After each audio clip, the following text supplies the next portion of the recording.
යන්නට ඉඩ හැරීම අවසානය නොවේ. ඔයා ආදරය කරන කෙනෙක් ඔයාව දාලා ගියොත් ඔව් ඒ පා වෙලා යනවා. ඉහළ අහසේ නිදහසේ ගමන් කරන්න බැලුන් එකට අවසර තියෙනවා. ඉතින් ඔයා එයාගේ මතකය එක්ක ඉන්න ඔයාගේ ඉස්සරහ ගමන වළක්වනවා.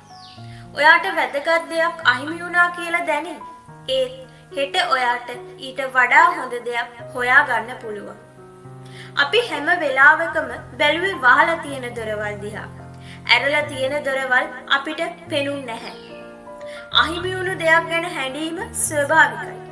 ඒත් කඳුළු වැටෙන්න ඉඩ දුන්නට පස්සේ කඳුළු පිහදාලා ඉස්සරහ බලන්න. ඔයා වෙනුවෙන් ගොඩක් අය බලාගෙන ඇති. අලුත් යාළුවෝ, අලුත් අත්දැකීම්, අලුත් ආදරයක් වෙන්නත් පුළුවන්. අත්හැරීම කියන්නේ අත් නොහැරීම. බය වෙන්න එපා. ඔයාගේ හිතට වද දෙන හැම දෙයක්ම අතාරින්න. ධෛර්යයෙන් ඉස්සරහට යන්න. ඔයාගේ ජීවිතේ හොඳම දවස් තවමත් ඔයා ඉදිරියේ තියෙනවා. Best of luck.